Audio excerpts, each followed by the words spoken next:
Hi. Yeah. How are you? I'm good.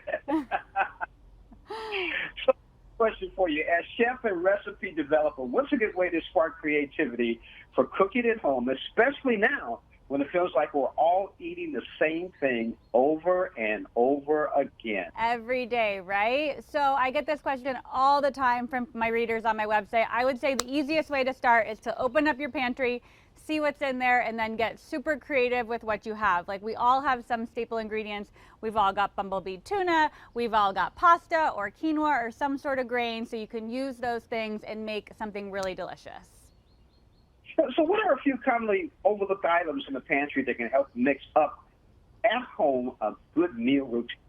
Yeah, 100%. So I don't know about you, but like at the beginning of this year, I just stocked up on canned tuna.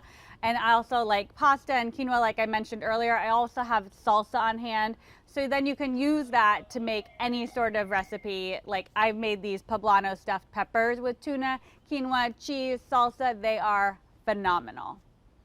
Oh, it looks good. Tell us more about the food you cooked up for us. Yes, so those are basically tacos stuffed in a pepper. We also have this arugula tuna pasta, which is amazing. It's my take on a puttanesca minus the olives, because my husband is weird and doesn't like olives, but he'll for some reason eat capers. Who knows? And then these are open-faced tuna melts with just some scallions, a little red bell pepper, and some melted cheese on top. This is something you could really easily make in like 5 minutes. It would be perfect for lunch or dinner.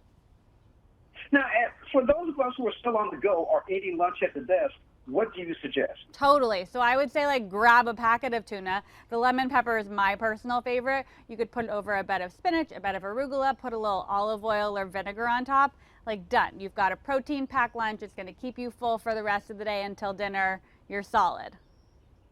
Now, where can we go for more information? Sure. So all these recipes are on my website, whatsgabycooking.com, and you can go to bumblebee.com for all the information your heart could ever desire on tuna. Gabi Dawkins, thank you so much for joining us on Morning Blend. We really appreciate it. Thanks, James. Have a great day. You too.